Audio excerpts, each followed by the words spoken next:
Hi, glad you could join me. This is my Decoupage Masterclass.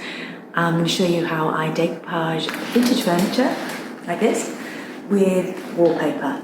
So you can get amazing designs, utilising the designs that are already available in the wallpapers and applying it across surfaces like this that are very tired and perhaps can't even be restored to give it an amazing new modern look. Okay, so as you can see, I have a sideboard. It's actually a cocktail sideboard, so it's got a display area there. I'm going to be decoupaging all the doors and the 3 drawers with this fabulous Art Deco paper, which is a matte effect with actually a glitter applied across the top, which has its own challenges actually over some of the papers that you might necessarily be able to wipe clean. This one you've got to be a little bit more gentle with and a bit more careful when you're using things like glue. So I'll explain as I go through the different kinds of paper as well. So I'm going to show you the techniques that I use when I'm decoupaging. It's taken me some time to get to this point where I feel sort of comfortable with the techniques that I've got and I know I can just get the job done.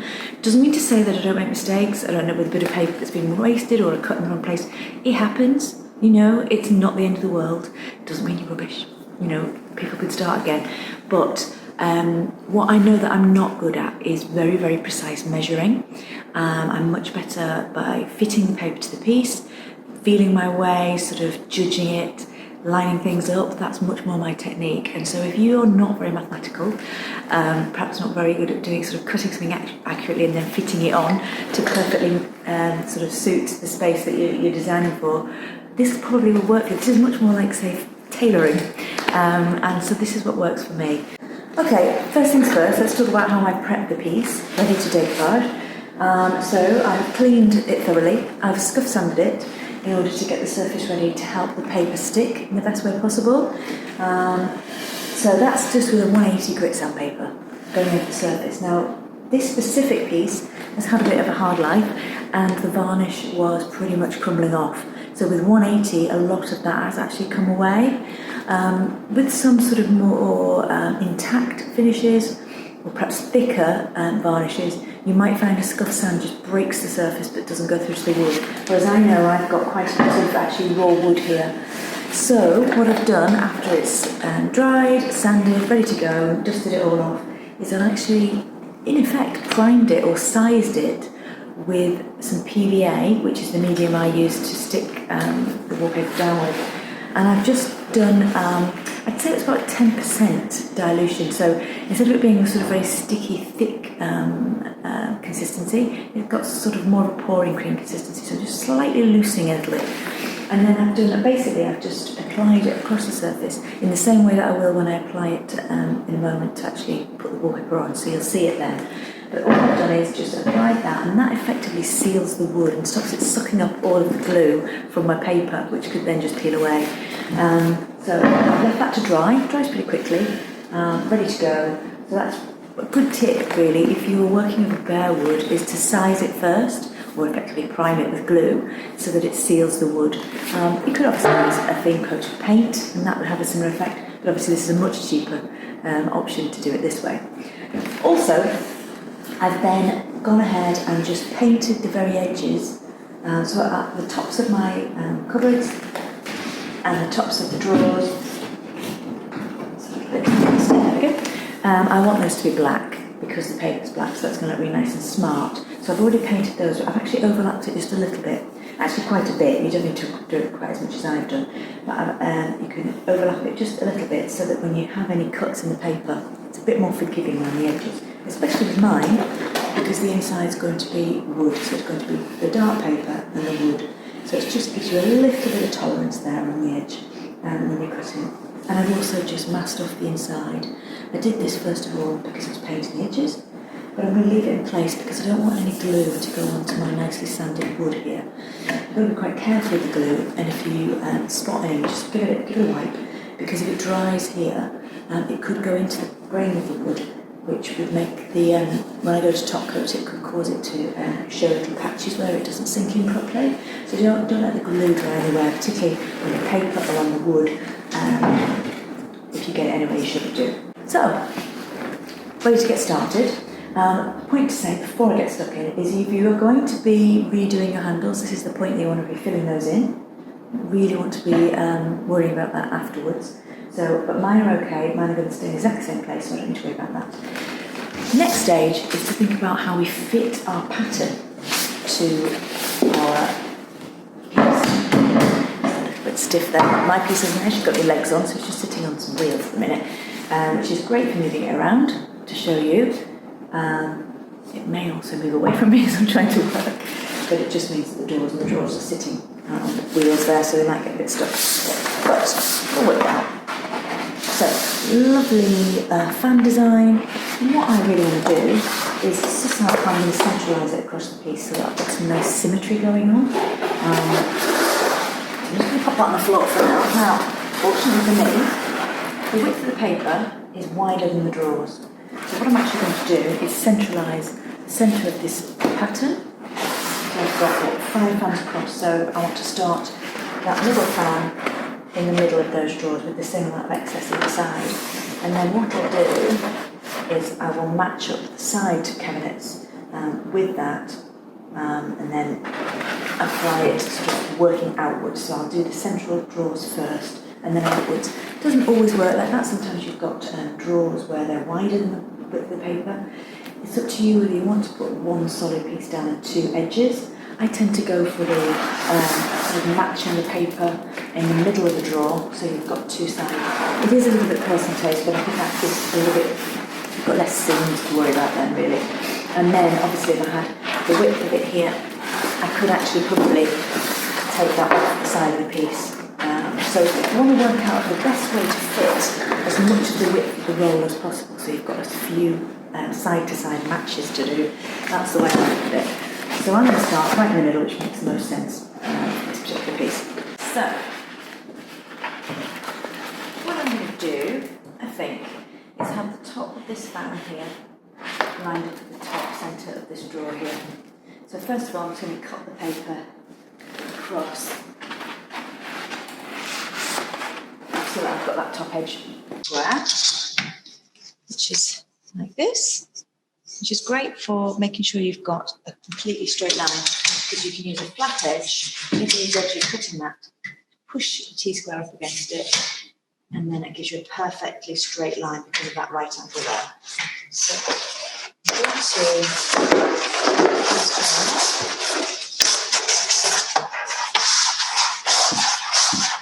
I don't usually cut this, so it should be quite interesting.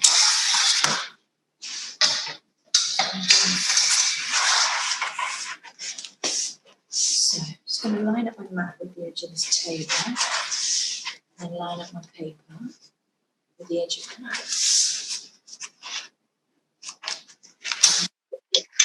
Go to the top,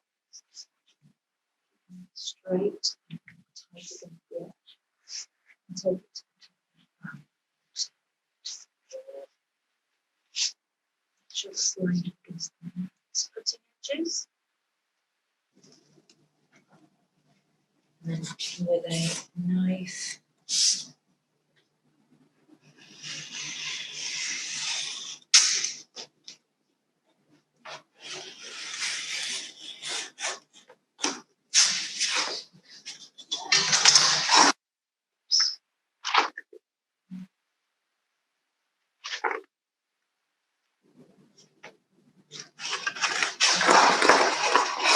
the blade might be replacing, you know. We'll sort out for the next part.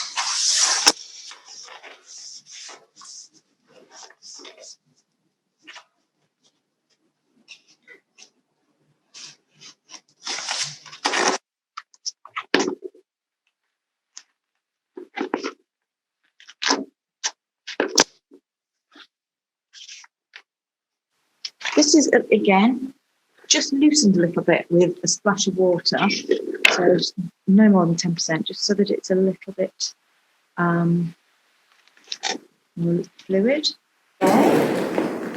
Which is just mixed up in a little container using a gem foam brush, so it's a gem poly brush they're called actually, but a really good quality foam brush, so it's got a very dense sponge, so you don't get lots of bubbles.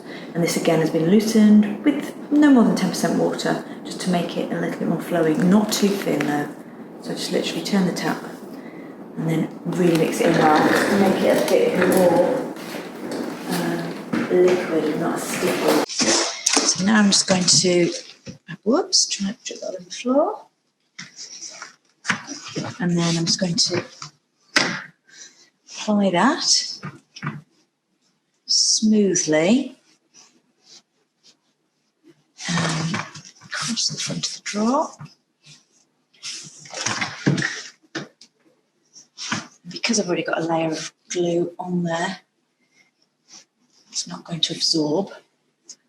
I find it much easier to apply it straight to the front of the drawer or the surface than putting it on the paper and then trying to get the paper down, because I end up getting glue on the paper. It's just personal choice.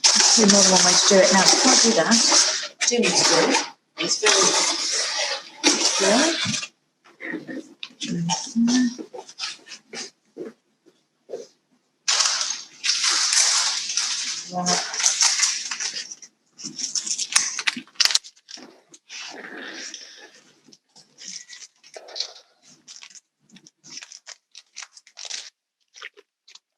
little chalk, and should done this around and just find down.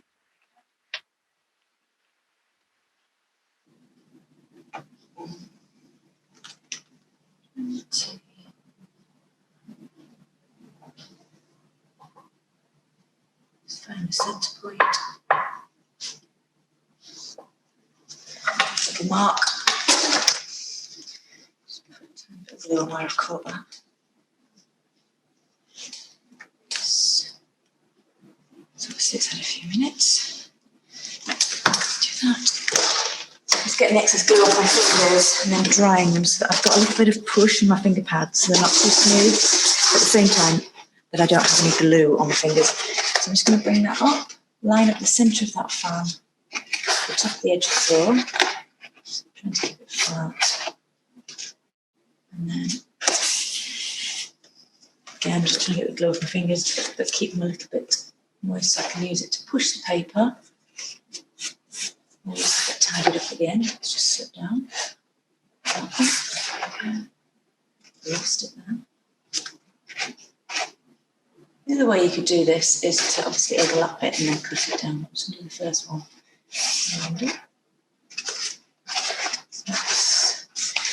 The way to do this is down here like this. Obviously I'm trying to do it for the camera, but not very simple doing it that way.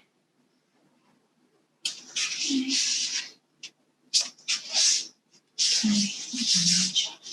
Just going to put a bit of extra paper there that I don't need.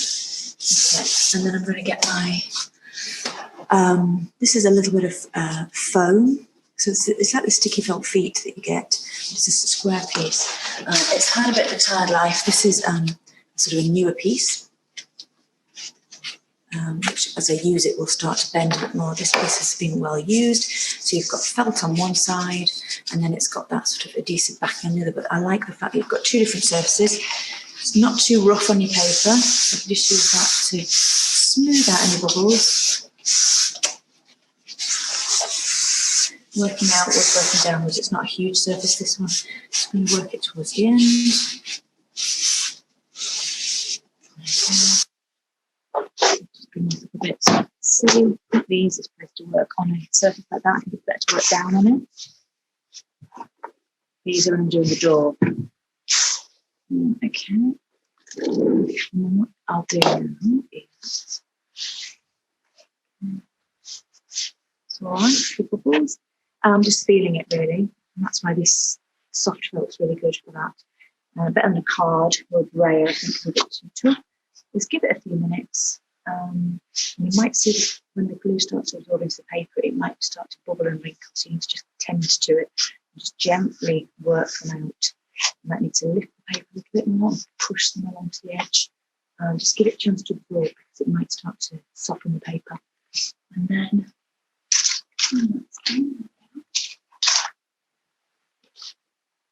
I'll get a blade, fresh blade for each job. Just going to come in at the side. Actually, the end bits. There's no exact science to these things, you just got to find your way in. I'm just going to find the very edge. And then hold it. And then run my blade flat along. I'm not going to go too far down because it's onto the next drawer then, so I'm just going to make sure that I don't cut into any of the... Quite difficult with straw because it's got no structure because it's lost its base, and I have to redo that, so it's a bit fiddly. And then I will, let's just do this one, poke my blade in on the corner, and then hold it flat against the drawer edge like that.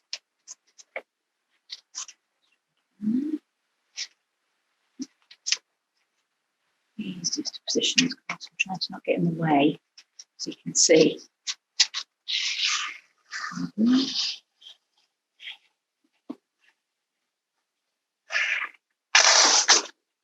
Angle that way or that way. You've got to keep it very flat and straight because otherwise you could reveal too much of the paper on the edge or not cutting off. You can always sand a little bit extra if you need to once it's dry. So that's giving me a nice cut edge.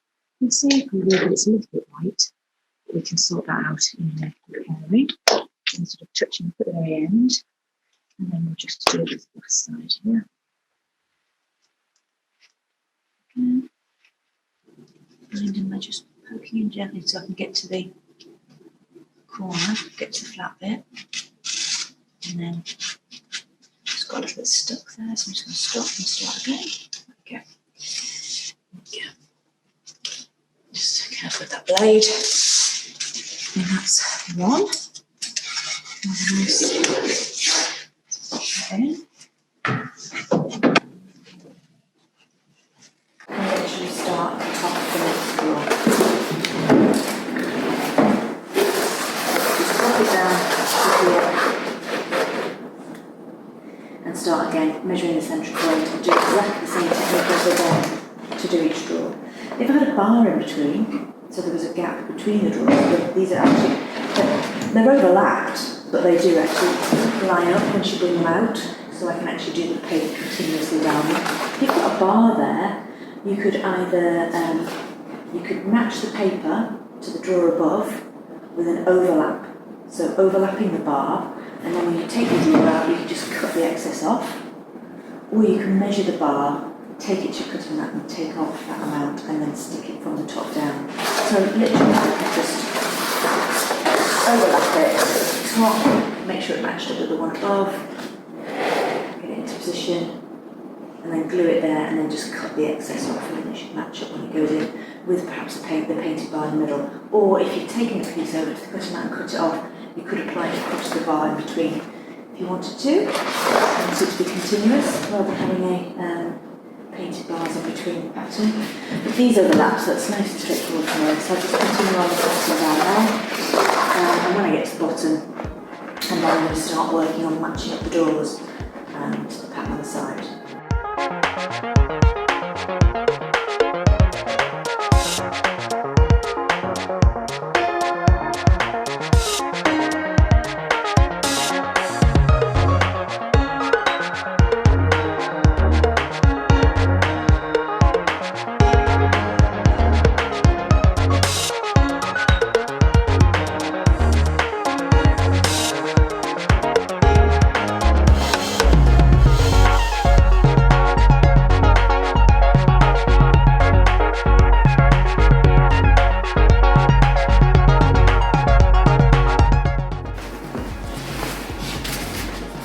Okay, so let's do the doors now.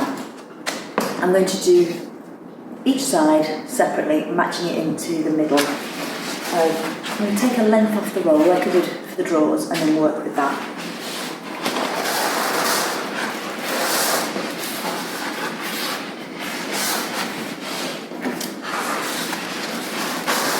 So I'm just going to roughly line it up with the drawers, the pattern, so that I can sense how long I need the piece to be, and then I'll cut it.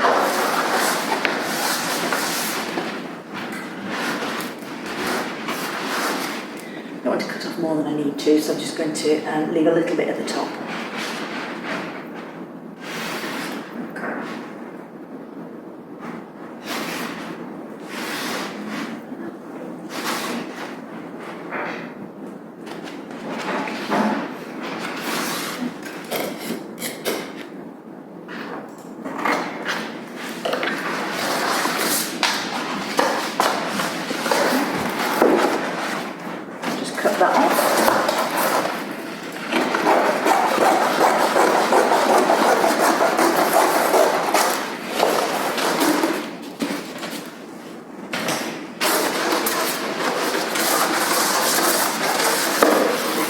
Now for me, because I've got two doors here, it's a little bit fiddly. I'm going to start with this one because it matches up with the pattern closest, so I can align it, and then I'll use the excess to go up to this one. You might have a slightly different configuration, and if it's just side by side, it's a lot easier. Fortunately, when these doors open, they do line up, so I'll just be able to take it straight up. On my piece, I've got curved edges, and I've also got curved edges that come to almost like a mitre on the corners here and here. So I'm going to have to bear that in mind, but the paper's going to have to wrap around the door here and here. So it's going to make it a little fiddly just to get going, I think, on this. What I'm looking to do is find the point at which the door needs to start in the paper here, so I can cut it off and find the top edge just like I did with the door.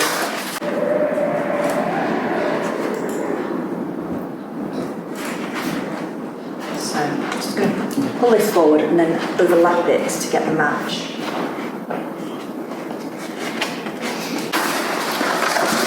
Okay, so once you're happy with your pattern match, and every paper is different, so a little bit fiddling around, I'm happy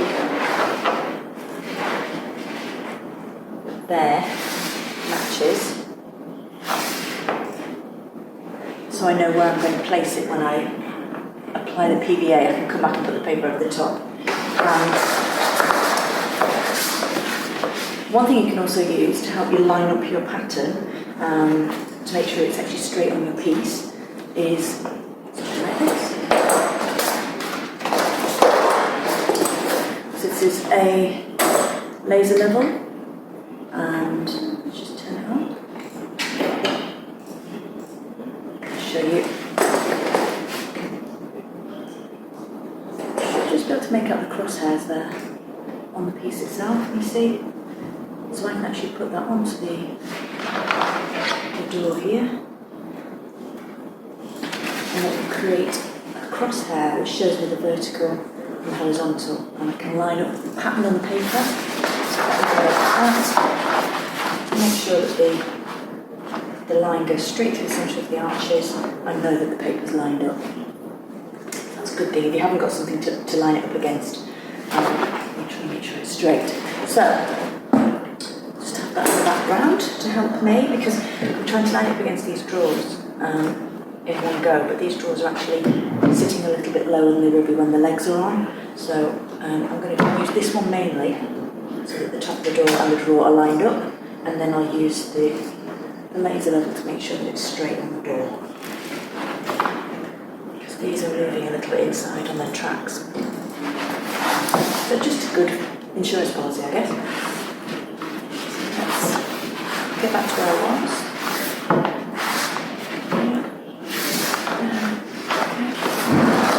Now I'm going to put some PVA on the door, just on the flat bit, and then I can do the curved bits when I take the door off and play around with it to fit well.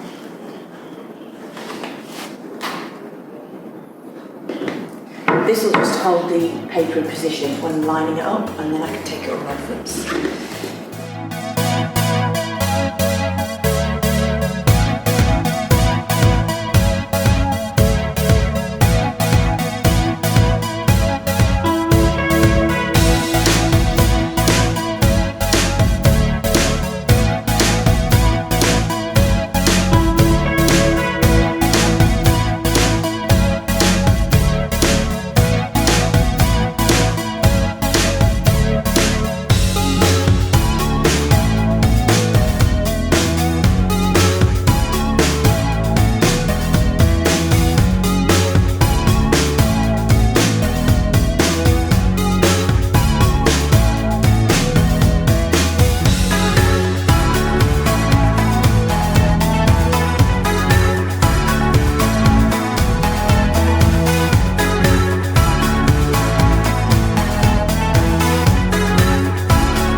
See, I'm not rubbing this paper too much because it's got like loose glitter on top, and I know I'm rubbing the bare patches. I've worked with it before and more, it just comes off. So I'm actually pushing. But if you've got something that's got a more sealing surface or a plastic surface or more texture, you could just rub, and you can rub your bubbles out. But I've got a really careful is matte, and it's not got a plasticky finish on it. It's actually glitter comes up on your hands, which is why I will be putting a top coat over it just to make sure it's all sealed in.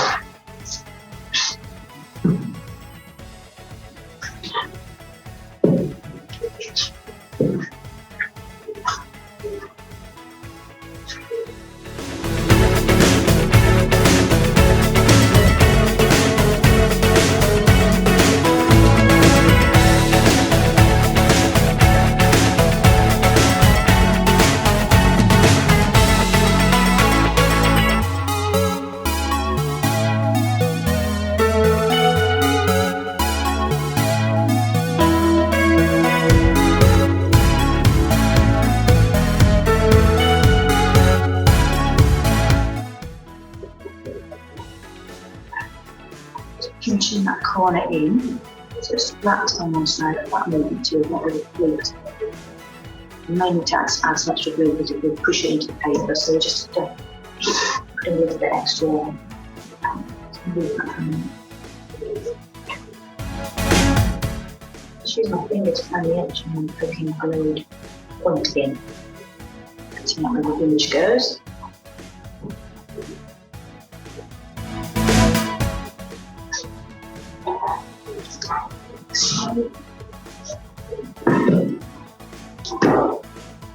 Yeah, just a bit more needed on those edges because the surface tension of the centre when that's stuck down pulls at those edges, so often they just feel a bit extra glue underneath. I always go around with the edges at the end, just double check. And that's before I actually sort of finish those edges off so you can hide the other edge. And tidy up the side cuts that aren't straight. I'll wait till that's dry and do that.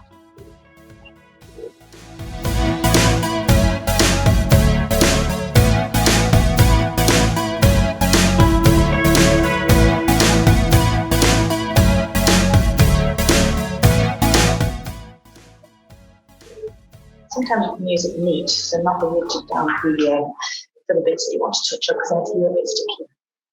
If you find it's pulling it too much and it's not lying flat. Or leave it to go a little tacky and then stick it down.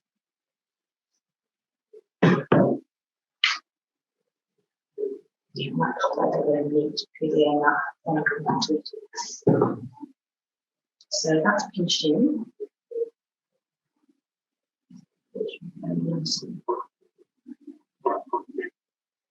Flap over the inside. You can wait till that dries a little bit so that you get a nice clean cut. I'm just going to show you. Just going to cut that bit off there. And then you get a really nice neat join, but you will maybe need to just touch that in. Get a little bit of charcoal coloured paint, not quite black, and just touch that cut mark in there.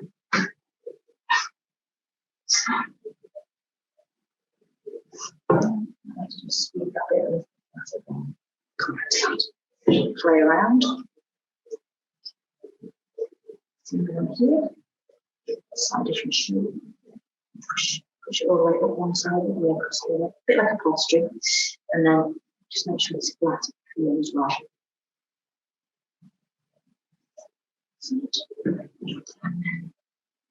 Follow the contour around with the scissors. It's quite a join. You might need to pop a little bit of extra glue into that. It's a bit extra paper like that.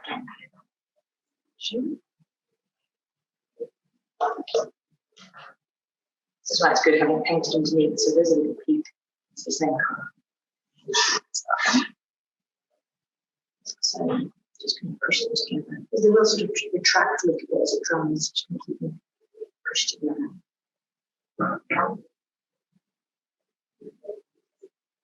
Just keep an eye on it. It's the same with the bubbling as it soaks through the paper and starts to sort of stretch the paper. and then it shrinks back. So you do need to keep an eye on these things as they're absorbing and then drying. Okay, just cut this one off.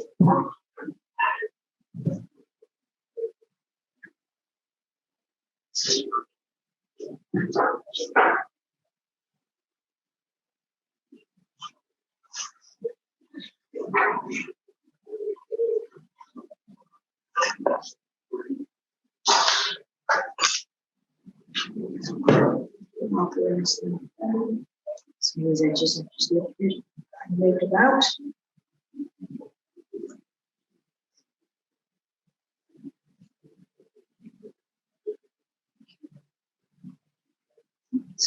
As well. So you're going to go around it all and check all these edges as well.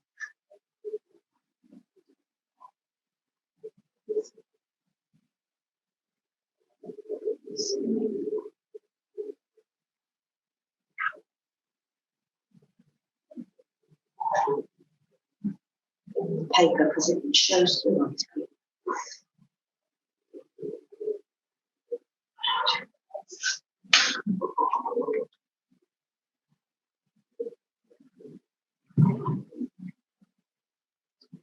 Tending those. It dries low on it too. Just set that aside to dry now.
So now I've done both doors, I give them a little bit of time to dry and then I put them back on.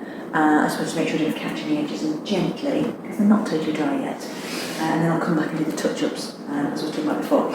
So those are back on and that allows me to align these top covers with what's going on down here. So these are sections that I've cut off, which I'm just going to apply to the doors, matching it up.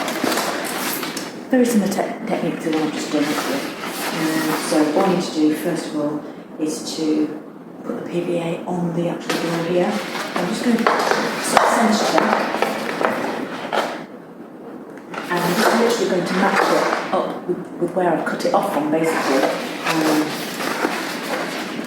It should be a slight overhang because if you look, there's a little gap between the two doors of this ledge here, and so that bit will be the bit that I'll remove.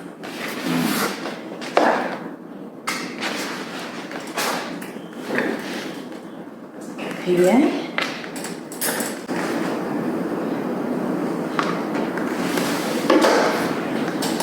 And again, I don't need to get it all over. Woo.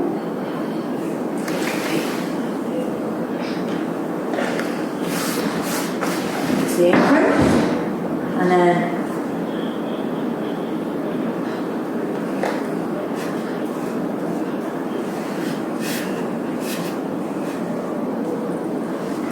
to make sure not to get it on the bottom door.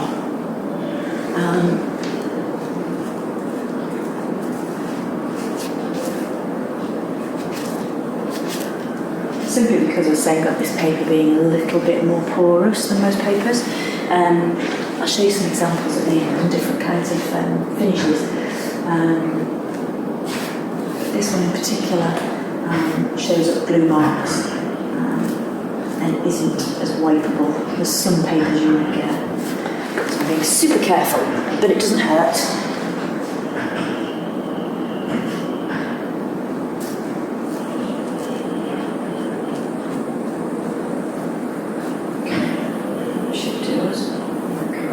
There actually.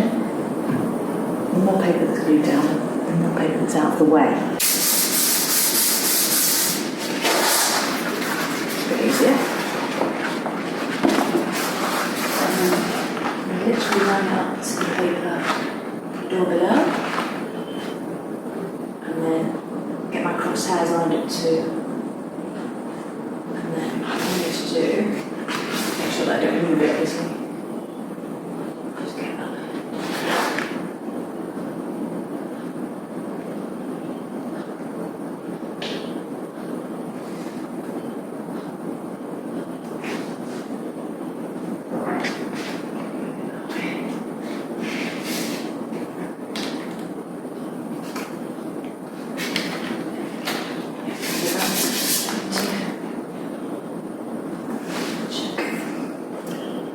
You don't always need to use a laser level. Usually visually you can see it's got a really big pattern, but this is quite a repetitive pattern, so yeah, that looks good. So smoosh it off, so and then I can bring it away.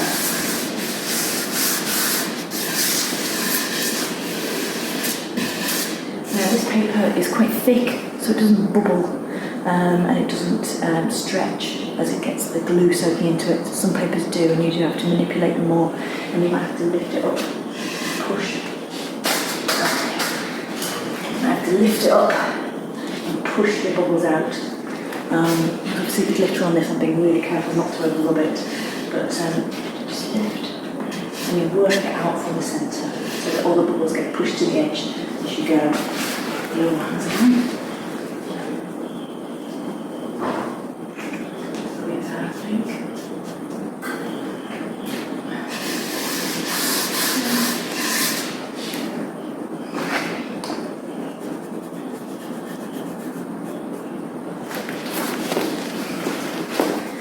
And then off to the door again.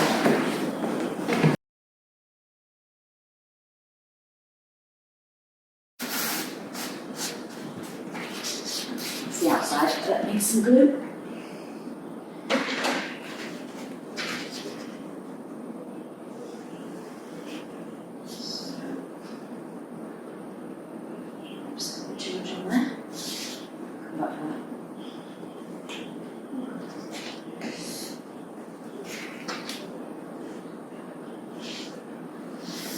Might be wise to get myself a clean cloth now, because it's not like I'm glue on things would be what you need. So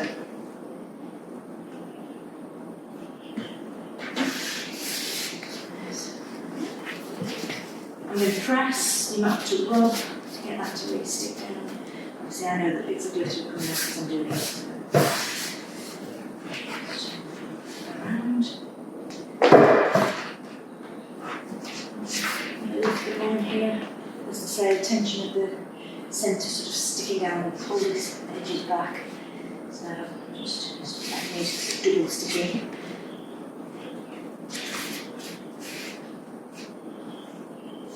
And of course the paper's absorbing the glue, so it's natural.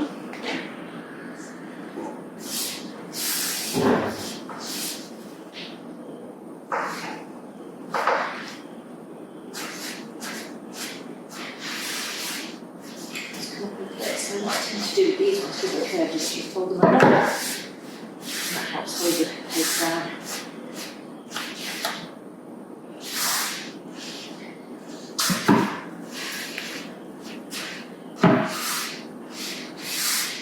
Get some cutting done.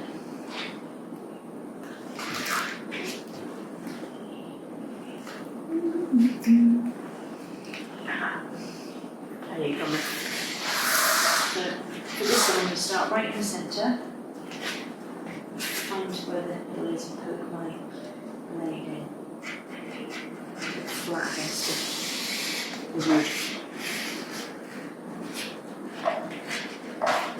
Cut down there, so I know that I'm past the end, and then cut that way there.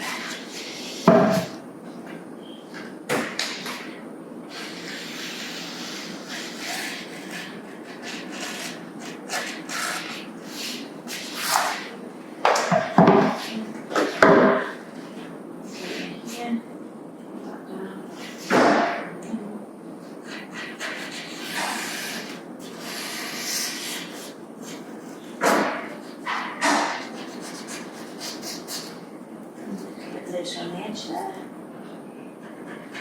Take a bit extra. Oops. A bit extra paper there that I don't need.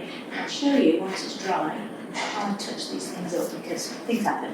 Yeah, I've got a bit fluffy there, so we'll sort that out in a different way. Let's just turn this either end. Make sure you totally line up those cuts. As much as you possibly can.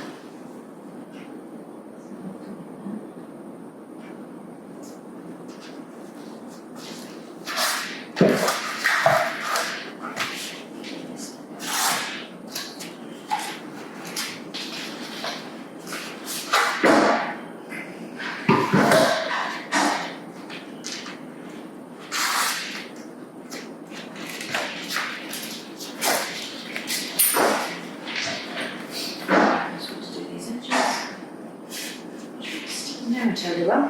So just a little bit more here.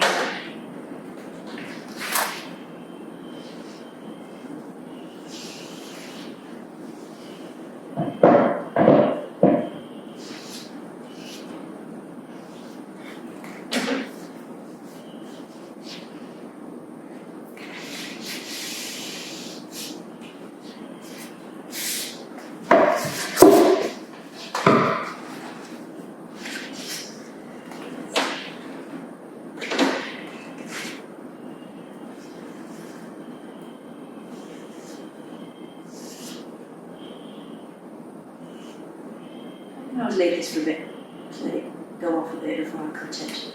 I'm just cutting it quickly, show you that it's possible straight away. And often I do work that way, but you can leave those further under and let that start to set up a little bit, and then come back to it.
so I'm just going to cut these side panels to size using the same technique as before. I'm just in the process of taking the doors off so that I've got a neat edge to cut along which doesn't interfere with what I've already decoupaged. I'm just taking the hinges off so that my blade can go flat against the side there.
all of the paper applied.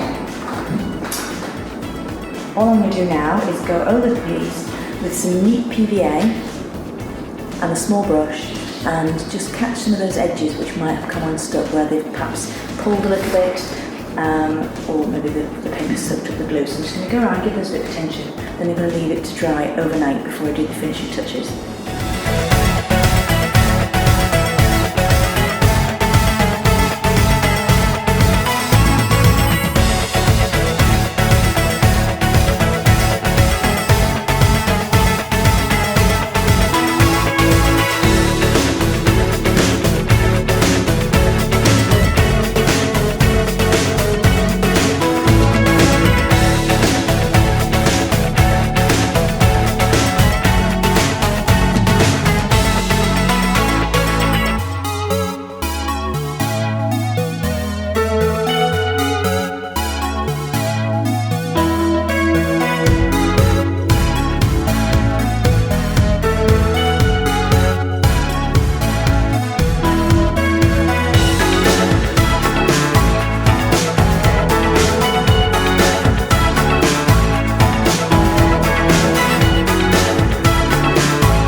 Okay, let's get on with those finishing touches. So everything is dry. I'll lift it overnight so that it can completely seal itself along the edge where I did all those little touch-ups. So it's all perfectly intact, ready for me to refine it. As you can see there's a corner I've slightly butchered. It's a bit ragged as I've gone around the corner with the blade. And then also I've got this little white edge here that I want to solve. I want to get rid of that so it looks like absolutely seamless as if it belongs on there. What I can do is I can go back to those little pieces if they're big enough and I can just gently take them off, like so. There might be something that's, remember to go downwards and flat with the surface. There might be some that you can just take off like that, gently. Sometimes it gets a bit fluffy, and this is quite a thick paper, so it has got quite a fluffy edge. And so it can be a bit difficult to get the fluffy ones. It's not too bad.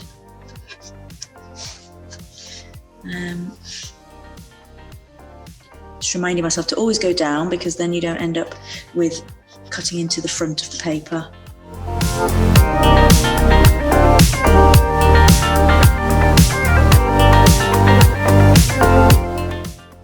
So what I can do now is take, I've got a sanding block and some 180 grit sandpaper, just so that I've got a really nice flat surface to run along the edge.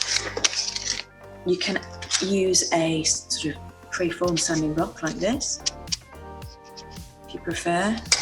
But I like the block, I like the fineness of this paper. What I don't want is large grit to come onto the front of the paper when I'm sanding. And then what I'm going to do is I'm going to sand down in only one direction. So like so, down. See? taking a little bit of the black off, but that's fine because I'm going to be touching up that edge anyway, so there's no harm to sort of touch it with I've got my base layer on, but I haven't finished those edges.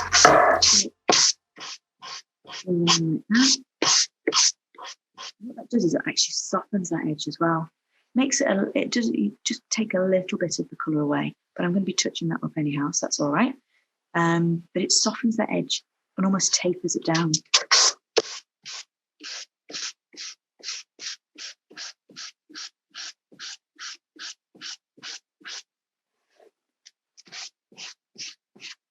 And then when you feel it, you can't feel like the edge of a paper sticking up.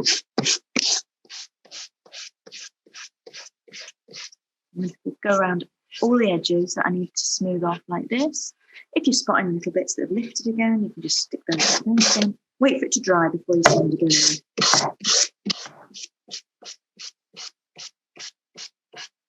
Just give that really nice fitted look.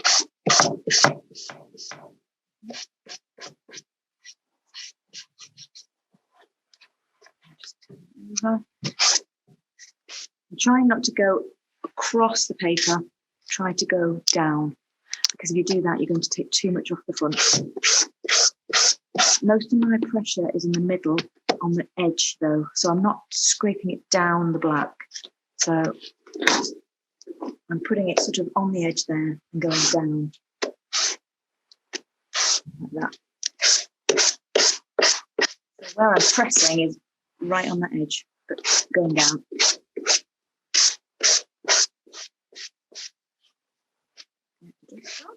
This will all pop back to life. This will all the colours will pop out when I top coat it at the end, so I don't need to worry about it looking dusty.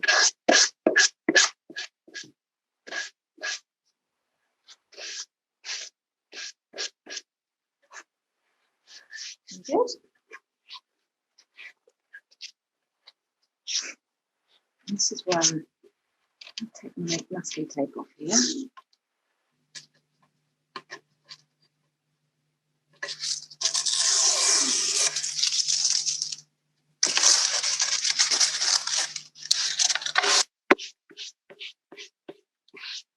Up and down a little bit on this one because I don't want to scratch across the grain, which runs up and down or side to side as you're looking at it here. It's up and down on the glue itself. I've got some little scratches there, so I need to go up and down. Again, keeping it flat, but not putting all my pressure flat down on it. My pressure is just on that very edge.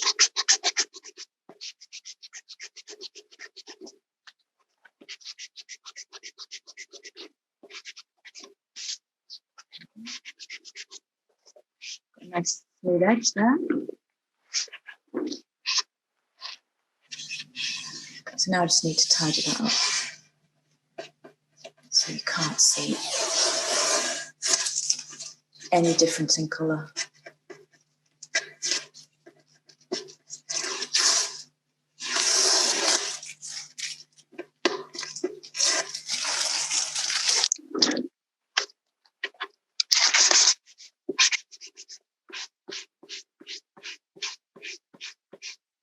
The excess coming away.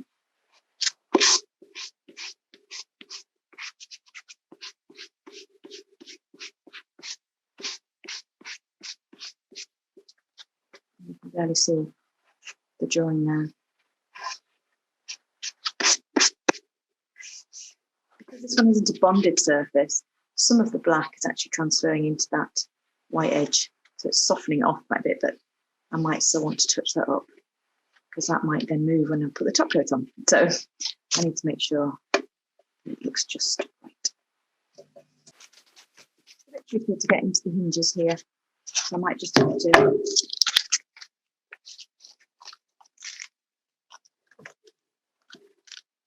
with a little bit of paper. To an extent that will be hidden, so it's not so bad.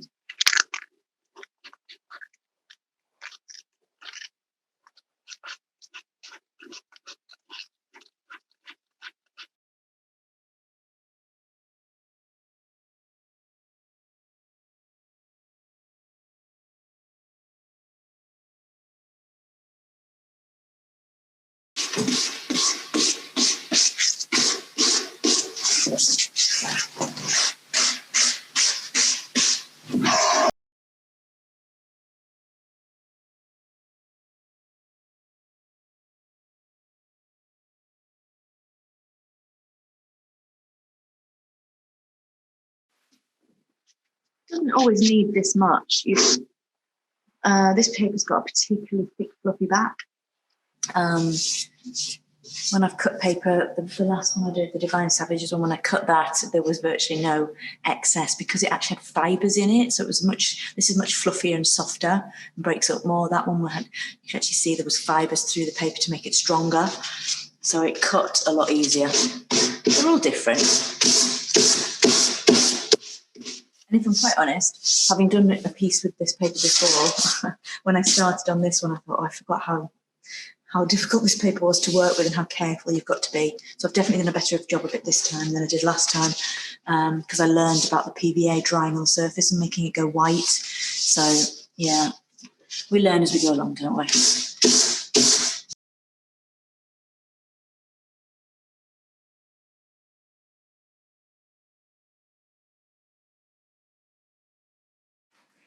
Okay, so I've sanded all of the edges. I had quite a lot to do on this one. As I said, the paper's a bit fluffy on the edges, but I've got it now so it feels really sort of close to the piece. You can't feel any paper sticking up at the edge, but it does need a little bit of a touch-up. So let's do that. I'm going to use the paint that I've used for the edges and a small square flat brush. Don't want too much paint on your brush, so I'm just going to take a bit off. I'm literally using the flat of the brush, keeping it flat and horizontal with the edge.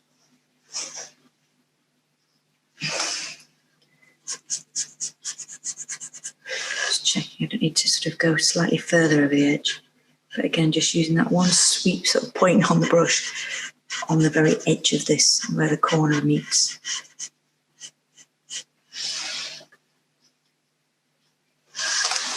I've got quite a lot to touch up on mine. It doesn't normally need as much, but every paper's different and you can see how quick it is.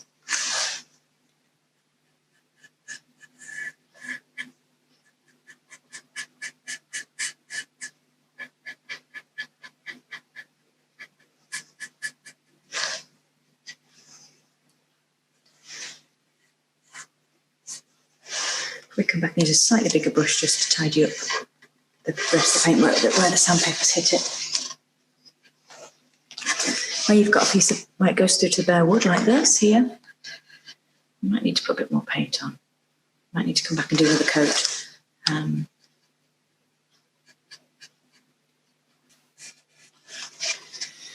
Okay, slightly different technique where you've got wood and paper meeting, because you can't obviously paint the wood. So I'm just going to go along the edge, get it right in the exact spot it needs to be. But I'm not going to load up my brush. I'm just going to rub it backwards and forwards and let it use the excess that's in there. So again, sort of like drawing a line with a pen. Just got to get your angle right. And then you in the right place. I can always give that little wipe afterwards if I need to get some excess off.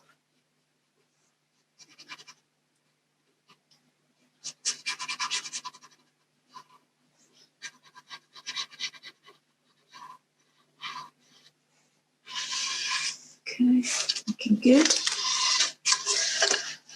I'm going to load up again, but because I haven't got anything to use it on first to get the excess off, I'm just going to use a bit of kitchen paper just to make sure I don't put too much on. There you go, I've got a bit too much there. It needs to be really dry, otherwise it does splodge.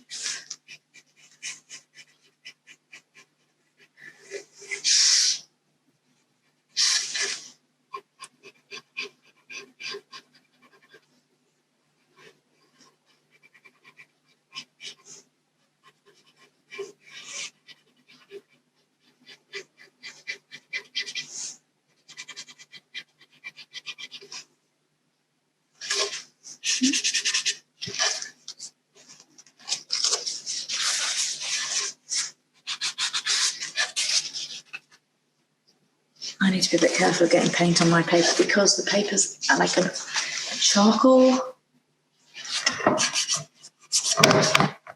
colour, not really a pure blacks, and this paint's black, so I don't leave any obvious marks.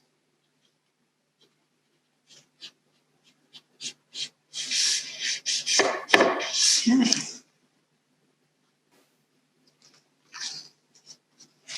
The other spots that I'll also do the same thing too are these little creases here that I cut just very, very lightly with the very tips of the brush. Catch those in. Be very careful because I don't want to paint the paper, as I mentioned. Which I'm sort of doing. I might get a little tiny brush just to do this bit here because it's a bit recessed and I can't get my brush in. So I'll do that separately. And then that one.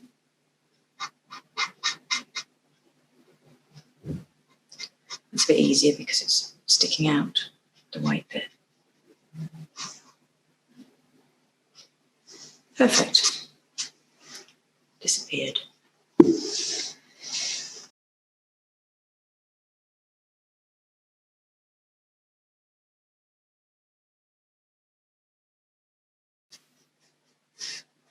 I'm loading up my brush, but I'm actually scraping it on the edge of the, just to take the excess off before I go, because you don't want to splodge up the paper. You might have a colour that matches your paper more closely, so you might be able to be a little bit less careful.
Just a quick few words about different kinds of wallpapers, because it can actually significantly impact how easy your project is and perhaps how successful it is as well. So just some things to be aware of really. So this is the paper that I'm using. As I've mentioned now, it catches the light, but can you see the black itself is quite matte. The glitter is loose on top, so actually as you scrub it kind of comes loose. So that's why I've had to be quite careful as I've gone through about how sort of rough I am with it and how strongly I rub the surface. So I've just been pressing. And the paper itself has got this matte finish. So it's what I would say, it hasn't got a bonded surface. So if I wanted to wipe that with a cloth, like I say, the glitter could move, it would soak into the matte areas. You know, I'm sort of comparing a bonded surface paper, so like a vinyl, like a blown vinyl, or something that's got a sealed surface that you could wipe it clean effectively. So here's another paper, and can you see the sheen on that? That would take a wiping much more easily. So you could work with this a bit more. You could rub it and sort of smooth it into position and not worry so much about it. So it's just something to be aware of, that the papers that have got more of a sheen, more of almost like a plasticky finish in them. So this one is quite matte, but it's also it's got a bit of a, you know, you can see where it's catching the light, and the inks aren't going to run, it's not going to soak in and cause it to go all soft on the outside. Those papers generally are easier to work with. The thicker papers, the more quality papers, the ones with a sort of nice sort of sealed, bonded surface like this are going to be much easier to work with, and they're also not going to bubble as much. The cheaper they are, I find the more that the glue gets into the paper, or whatever adhesive you're using, gets into the paper and lifts that sort of top skin, which is the pattern, and can sort of make that wrinkle and bubble. So you kind of want to think a little bit about the paper you're using, and it might be a good idea to get a sample. Have a look at the different qualities of paper, and if it seems very thin and cheap, you may just have to work a bit harder to apply it. For example, this one here is from just a website called I Want Wallpaper. It's a rather nice pattern. You can see it's got a little bit of sheen on it, but actually quite thin. So if you get a range of papers and feel them, next to each other, you would be able to instantly tell this was thinner than, say, the one I've been working on today. And the pattern across the top, as soon as this, when I applied it, as soon as this got the glue into it, well, I say as soon as, probably in about 30 seconds, you could start to see it stretching and bubbling up and wrinkling, and you had to sort of keep working it, coming back to it and seeing if new bits had absorbed the glue and started to go as well. And it was quite hard to work with as a result, so I was doing lots of lifting and easing the bubbles out and just watching it really, because it is that thinner kind. So you kind of get what you pay for. These kind will be a little bit harder to work with. Plus also this one, because it hasn't got a very plasticky, vinyl surface on it, you can see there, that white mark, it's really easy to scratch the surface. It feels almost like something's come out of my printer, as opposed to a really nice wipeable wallpaper, and so you could scratch it quite easily. So this kind and this kind, I'm definitely going to want to top coat to protect it, to keep it looking good. A really good quality paper, perhaps one like this. This is got a very a small roll. This is the leftovers. It's got a catches the light as well. This one is got a really nice bonded surface. You could almost scrub this one because it has actually got a texture on it. It almost looks a little bit like woven fabric, so it's been printed onto a sort of textured surface. And this, because of the quality that it is, you can feel it, and you know, because I could clean that and it wouldn't scratch when I put my nail through it, I could possibly get away with not top coating that. Because my pieces are for sale, I pretty much top coat everything, just for that extra protection, because paper can rip. You know, if a customer did do something accidentally and it tore the paper, it's much harder to repair, to sort that out really. So a couple of layers of clear coat over the top isn't a bad idea. Other sort of more textured ones, so you can see that's really quite heavyweight and quite thick. That's going to go on really nicely, just like this one. You can feel the thickness and the difference in them, so it's certainly worth getting some samples and comparing before sort of diving in and just ending up with the roll that you're going to work with. And you can even test it out. You can even apply it to something and see how it performs. It's really quite, I've done quite a few projects where I've sort of bought it on design only, and then fought with it a bit. So it's just something to bear in mind. This is a Cole & Son one, so this is an expensive one, really thick. Very nice to apply, except it really badly, like you can just see it here, on that hexagon, really badly creases. And once it creases, you can't get them out. And so if I was to have air bubbles, you see this crease here, if I was to have air bubbles and I was pushing them, I'd have to be very gentle not to actually cause a crease. This one has got quite a matte surface. It's not going to transfer when I wipe it, but I wouldn't want to scrub it too much, because you can start to scrub the inks away and you start to leave little white patches where the inks are, because it's a slightly more open surface, a bit more porous than the vinyl effect ones, the ones I'm calling the bonded surfaces. So you just have to be a little bit more careful, and definitely will top coat over those. Then the other type, of course, is your blown vinyl itself, like your anaglyptas and etc. And you could actually probably get away with just using those as is, and they go on rather well. The thing about the thicker wallpapers is you're going to get a much more obvious, let's bring this up, you're going to get a much more obvious cut edge. You can see the white line here. In fact, it's quite visible. I'll just turn it over here. You can see I've just kind of pushed the paper a bit when I've cut it, and I'm going to have to fix that up.